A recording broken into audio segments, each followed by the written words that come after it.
We have a lot going on this morning, and there is an opportunity for us to save some time. Are any of you holding the winning half-pot ticket?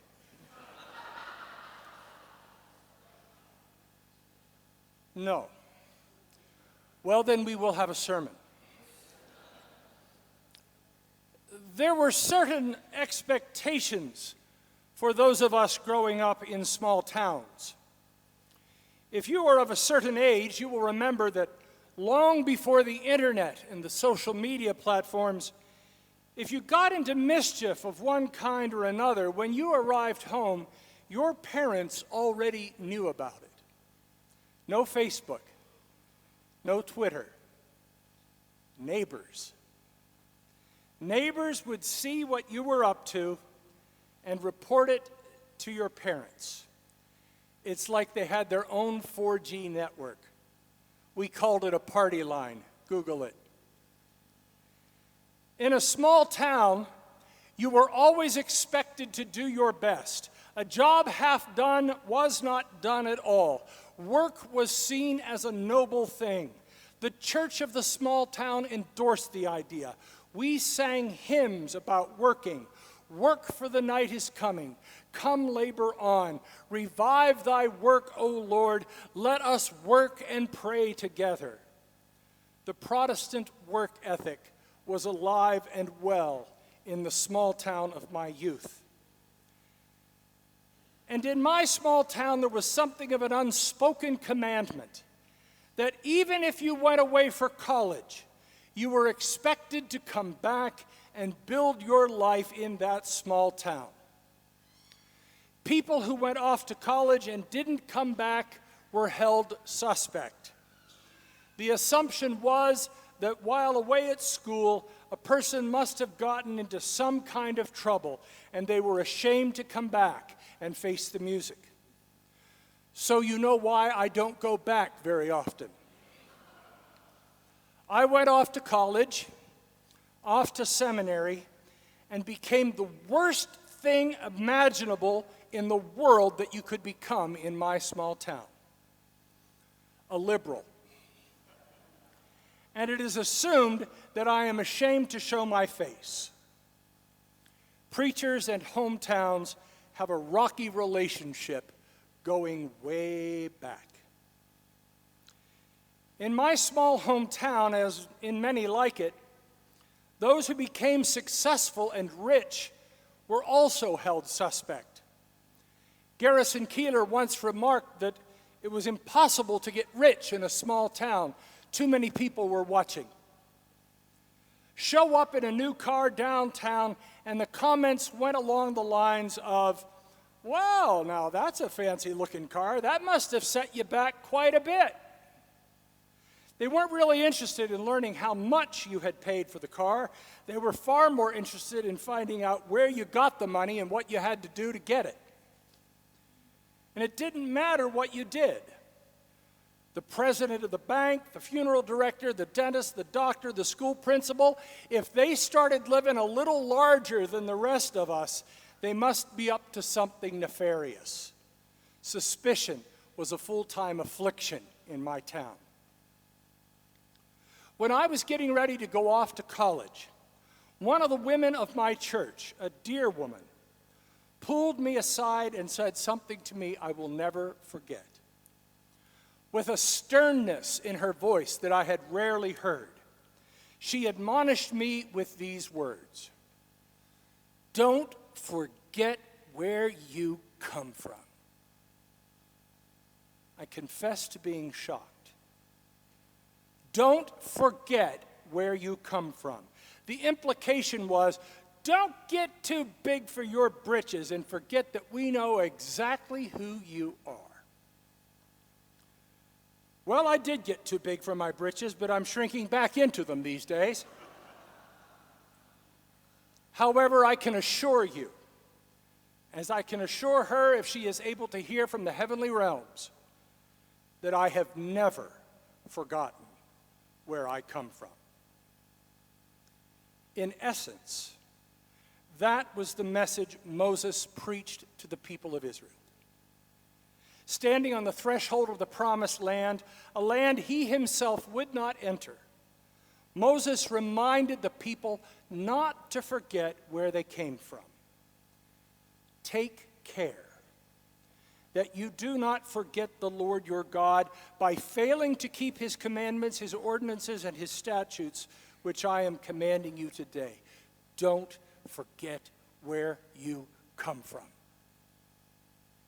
It was the Lord your God who brought you out of the land of Egypt, out of the house of slavery, who led you through the great and terrible wilderness with the arid wasteland filled with poisonous serpents and scorpions. He made water flow for you from flint rock and fed you with manna.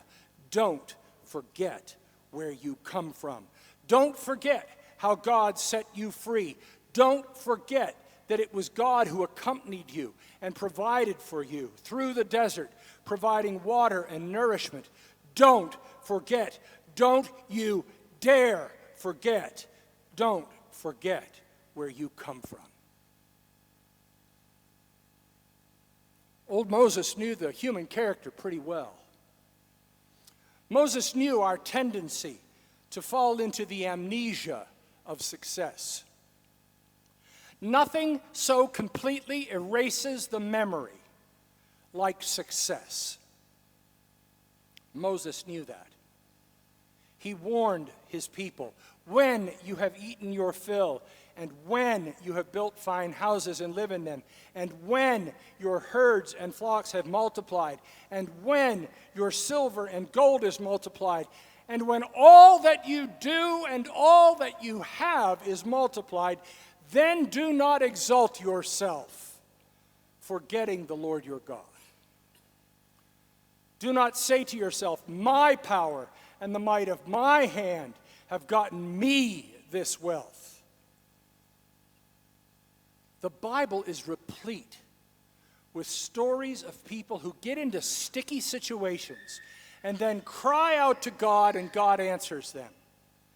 And then when things are rosy and fine, the people completely forget what God has done for them. Have you heard that story before? Have you lived that story before? Don't answer. Nothing so completely erases the memory like success. Nothing leads to amnesia so much as affluence. Now, the counter-argument goes something like this. Now, you just wait a minute, preacher. I worked for what I have. I put in long hours. I broke my back. I never took anything from anyone. I earned everything I have, and no one helped me. Well, that sounds good, and even a just argument. But it simply isn't true. We have short memories, you and I. And we forget that we are the first generation to revel in the blessings of our prosperity. We too easily forget that our economic success was built on the backs of those who did not enjoy the level of ease and comfort that we enjoy today. We forget our parents and our grandparents who labored far more intensely than we labor to provide a better life for us. We forget the hard labor of farmers and farm workers who work from dawn into the night to provide food for us. We forget the long-haul truckers who spend days away from family and friends, delivering the goods we need, living in the cabs of their trucks. We forget, oh, do we forget, the forced labor of slaves brought to this country against their will, and whose backbreaking work and lack of significant compensation helped build the economy from which we still benefit. There's an old saying that goes, if you see a turtle on a fence post, you know it didn't get there by itself. From our perch atop that fence post, we have convinced ourselves that it is possible to get there by ourselves, but it simply isn't true. We had a lot of help getting to where we are. To that end, Moses reminds the people and reminds us, do not say to yourself, my power and the might of my own hand have gotten me this wealth, but remember the Lord your God. For it is he who gives you the power to get wealth, so that he may confirm his covenant, as he swore to your ancestors and as he is doing today. God has enabled us to enjoy the affluence we enjoy today. God has placed us in this land at this time with all of its blessings and benefits. God has led us to this moment when we revel in blessings that would boggle the minds of those who came before us. Which leads us to the question, how will we respond? There seem to be only two choices. We can forget it all. We can simply erase all memory of God's involvement in our lives. We can simply choose to do a memory dump of all the blessings, all the joys, all the times when God was with us when we traveled through difficult hours and terrible days. We can claim amnesia, or we can remember. We can remember what God has done. We can remember all those times when life was rich and rewarding, filled with laughter and delight. We can remember just when we thought we were alone, we were suddenly surrounded by a circle of caring friends and family. We can remember those moments when we thought we had come to a dead end, only to discover there was a way out that very moment that led us into a new and promising possibility. We can all remember all that God has done. And then our remembering takes form in action.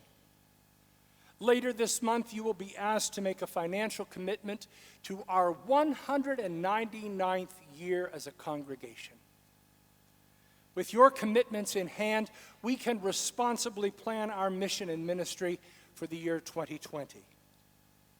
Our remembering leads to action, action expressed in faithful generosity.